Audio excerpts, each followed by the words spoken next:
Olá, senhores. Bom dia para os alunos que são da manhã, boa tarde para os alunos que são da tarde.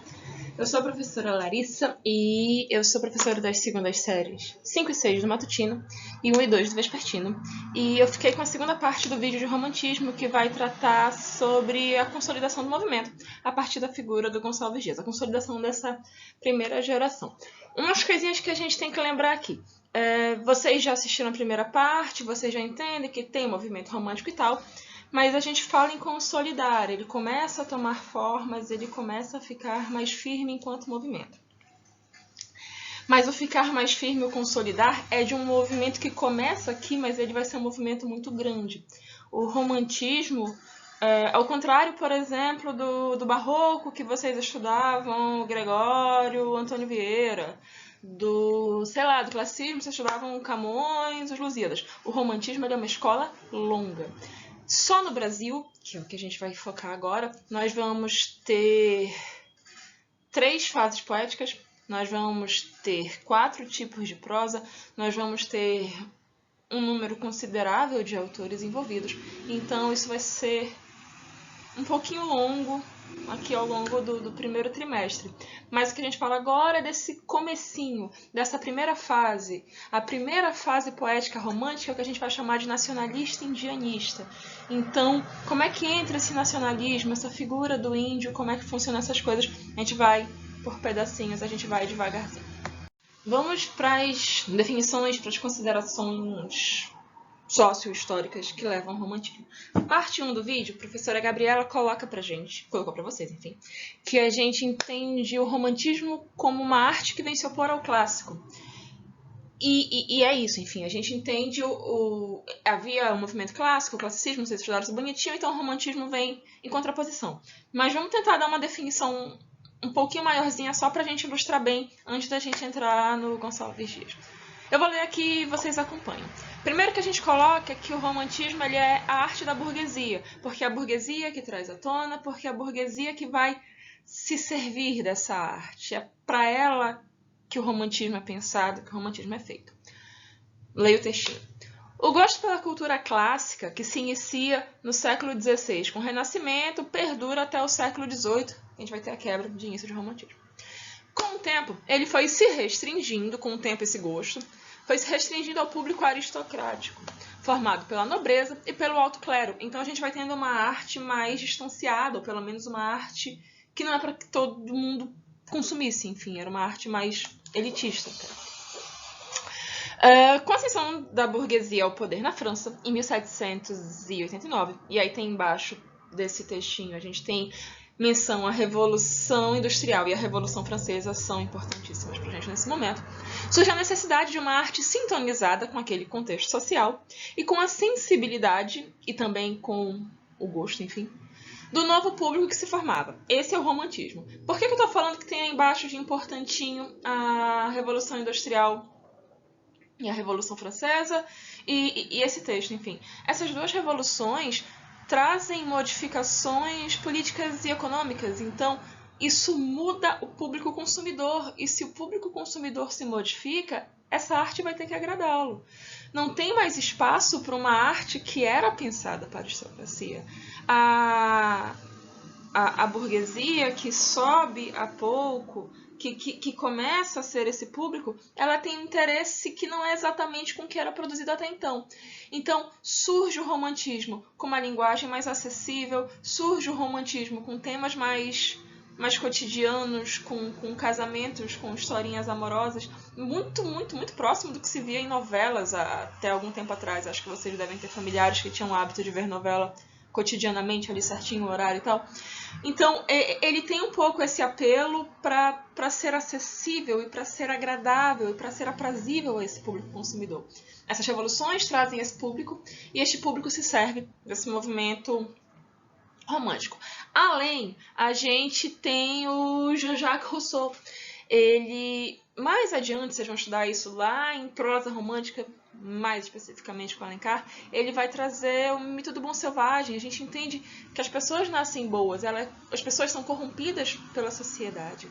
Então, toda essa construção, toda essa lógica vão fundamentar e fomentar o que vem a ser o romantismo de fato. E sim, esse quadro, deixa eu olhar daqui.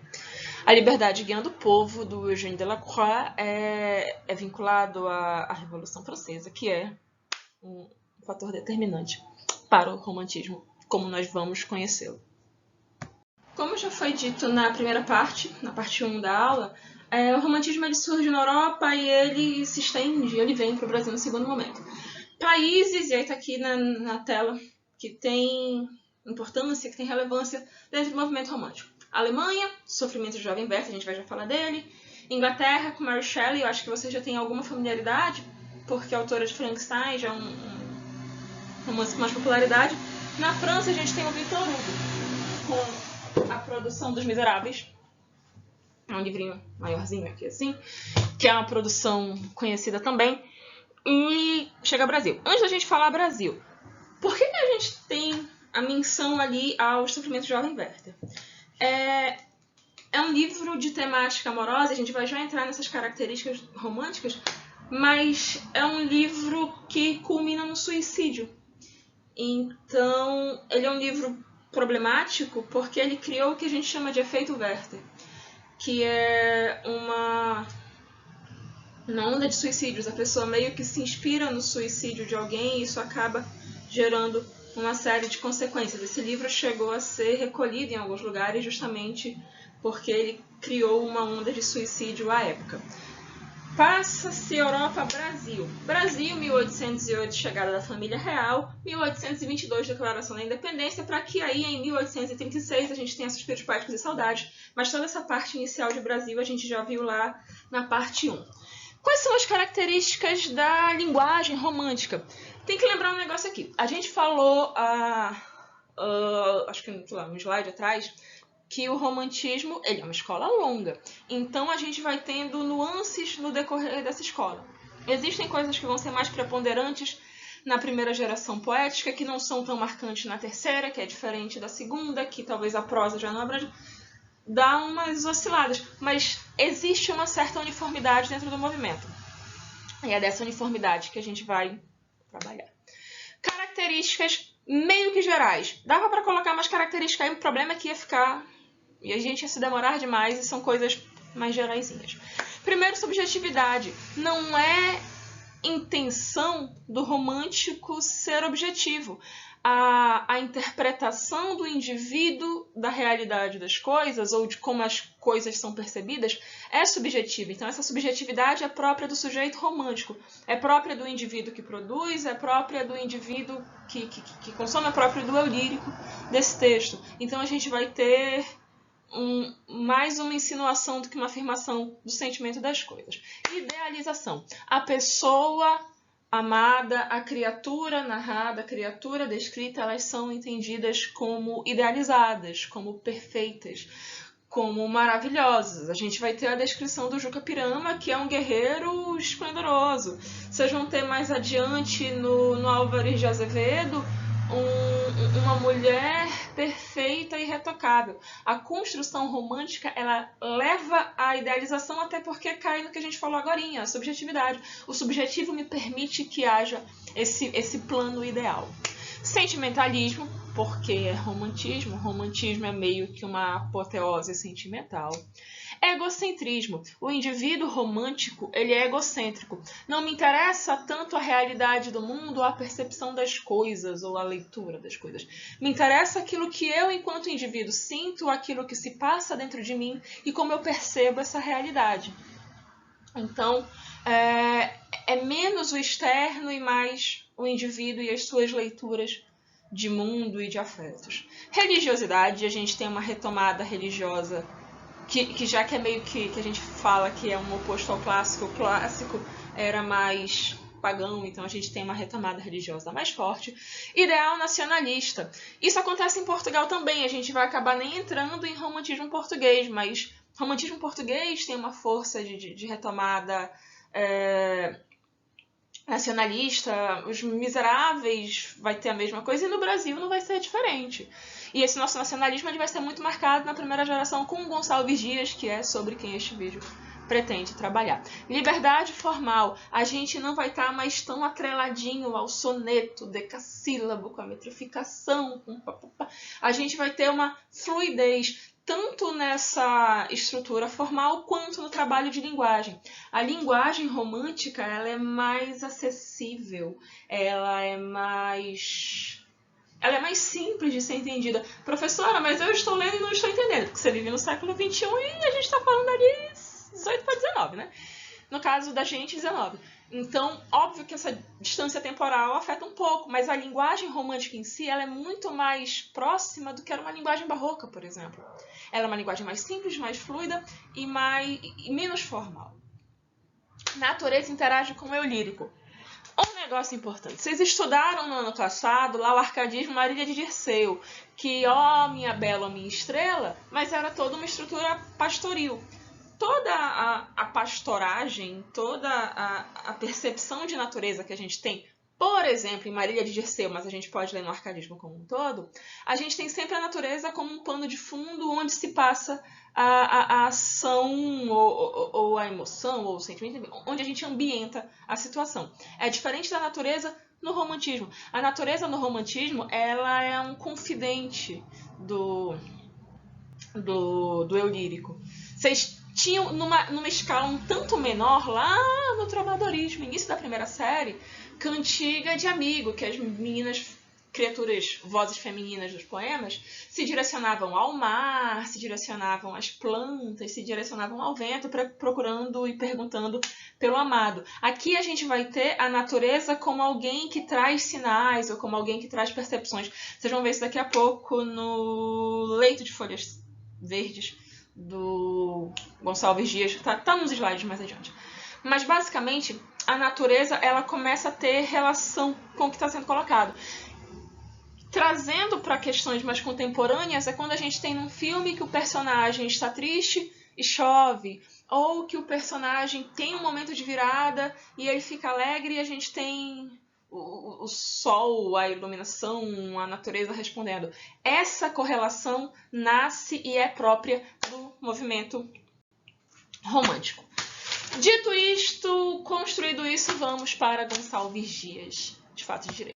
Consolidação do romantismo, consolidação, né, desse movimento, da sua primeira geração no Brasil, através do Gonçalves Dias, como quem está acompanhando pelo material, está aqui na página 11 do material de vocês. A gente teve lá início do movimento romântico, chegou no Brasil, 1808, família real, começa a dar uma modificação, 1822, a gente tem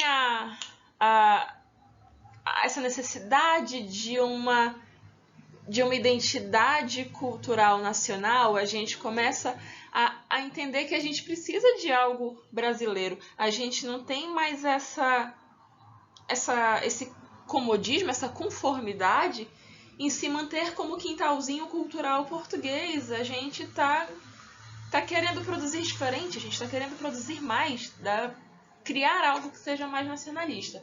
Então, Gonçalves de Magalhães dá o pontapé, mas quem faz a coisinha ali bem feita, certinha e que crava esse movimento e carrega essa primeira geração nas costas, vai ser o Gonçalves Dias, que é este senhor. Deixa o ladinho aqui. Tá, vamos por etapas da construção. O Gonçalves Dias tem tanto a questão indianista quanto a questão não indianista, mas a gente vai tentar ir pelos parágrafos, aí eu não me perco. O Gonçalves Dias possui protagonismo na primeira geração poética, já falamos lá no comecinho, são 3 gerações poéticas dentro do romantismo, estamos falando da primeira.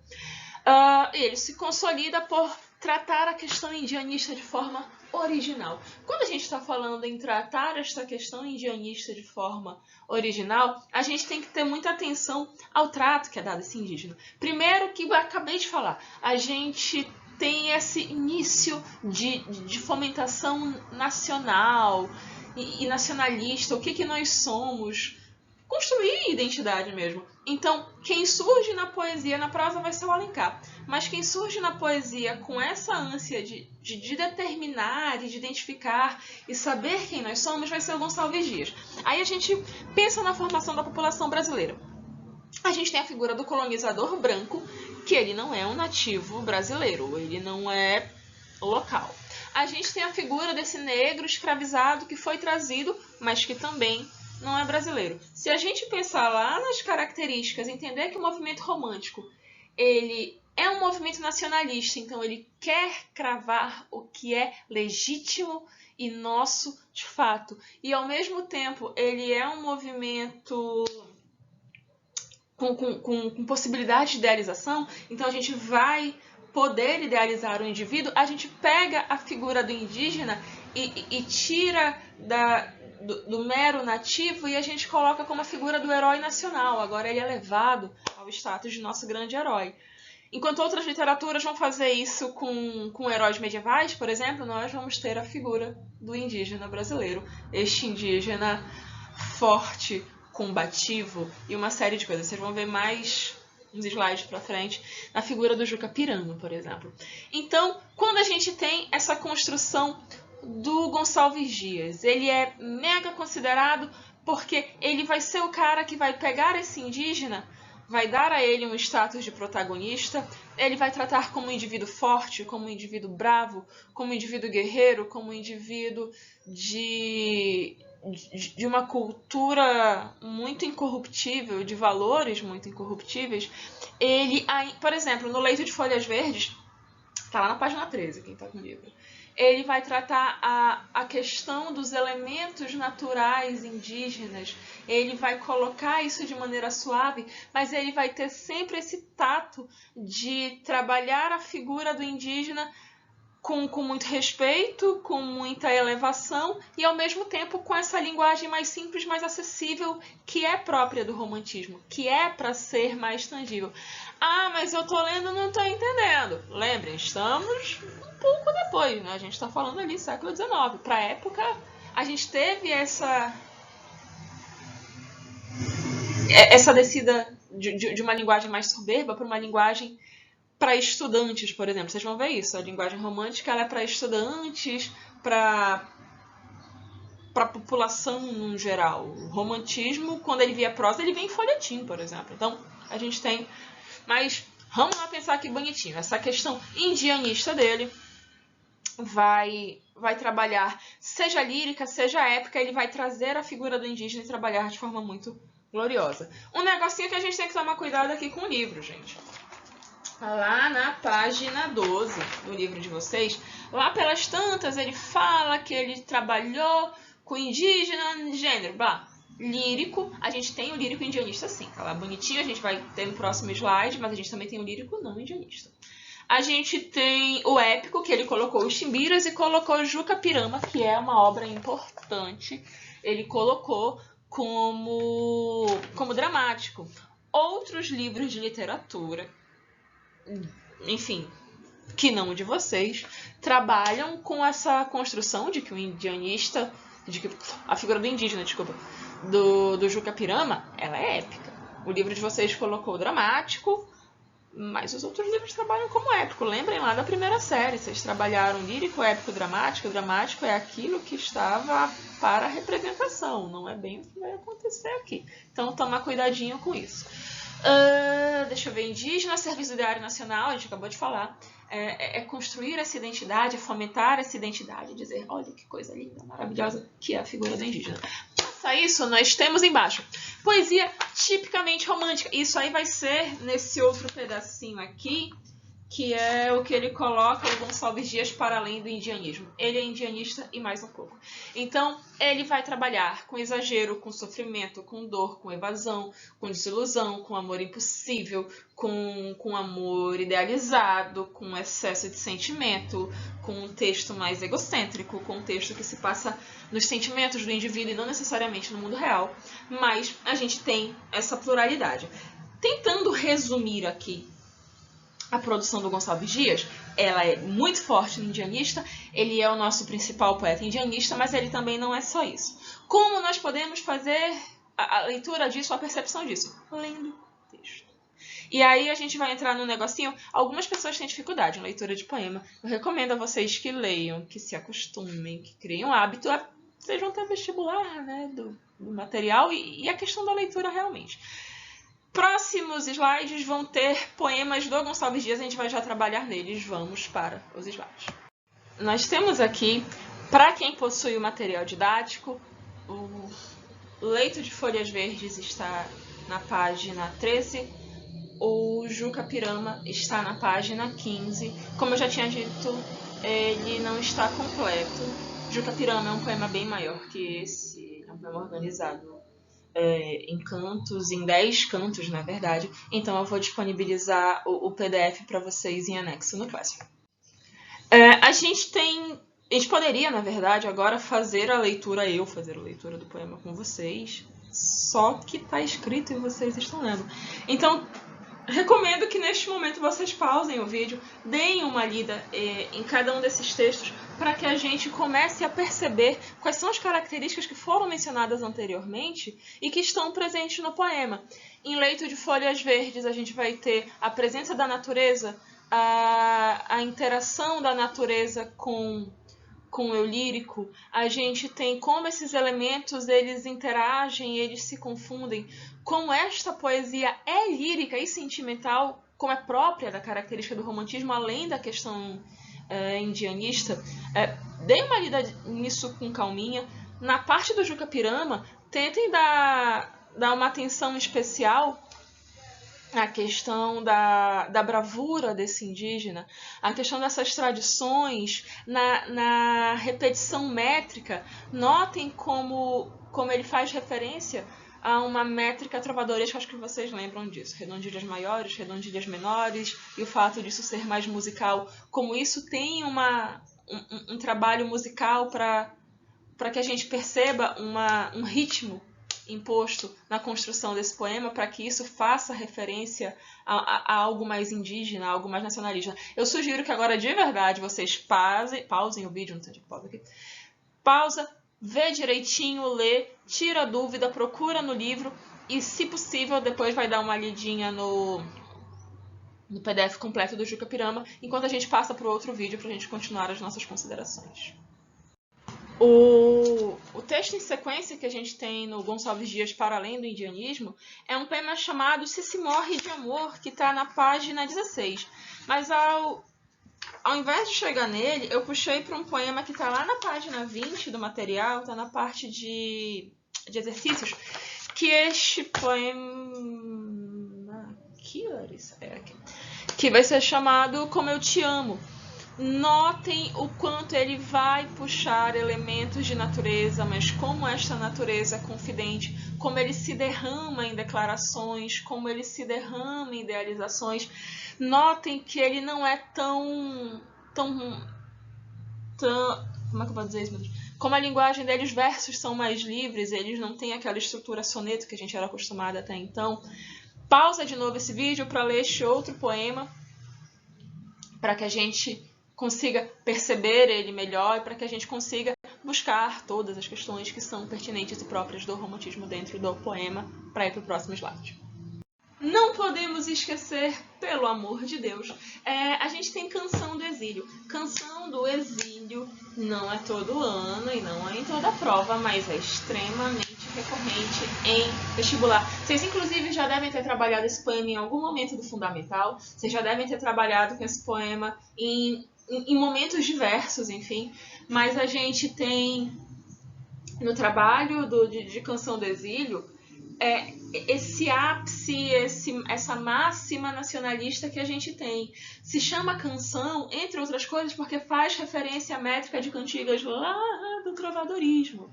Tem a ver com exílio porque é o indivíduo exilado, essa distância e essa busca contínua de algo além é muito próprio do homem romântico. Lembra que a gente falava dele egocêntrico, dele mais isoladinho muitas vezes.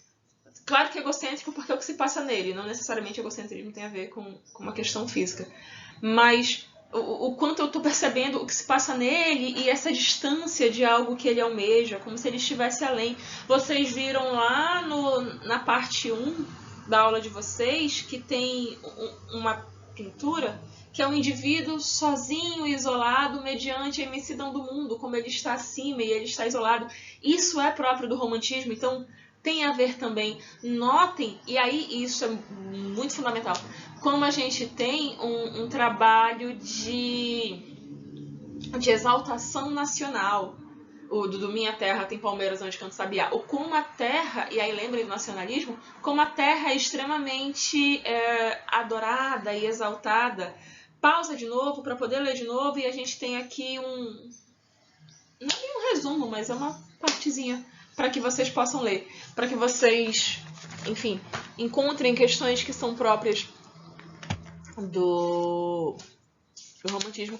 Lembrando, Canção do Exílio, para quem estiver procurando, está lá na página 18. Leiam o poema direitinho. Acabamos por aqui o fim da parte 2 da aula. Ficou um pouquinho mais longa do que eu imaginava. Mas, se vocês tiverem qualquer dúvida, procurem as suas professoras de língua portuguesa. Procurem, nós estamos disponíveis pelo Classroom, pelo e-mail, pelo WhatsApp, por diversas formas, enfim, possíveis de contato. Qualquer coisa, entre em contato com a pedagogia. Nós somos razoavelmente simples de sermos encontradas. Se tiverem dúvidas na interpretação desses poemas, se tiver palavras desconhecidas, se tiver coisas que vocês não entenderam, estrutura sintática, estrutura lírica que ficou em aberto, ou você leu o poema e não conseguiu entender, chama a gente, tira a dúvida certinho. Acompanhem pelo livro, leiam o material didático de vocês, por favor, acompanhem direitinho e até a próxima aula. Bom dia para os alunos da manhã, boa tarde para os alunos da tarde. Até!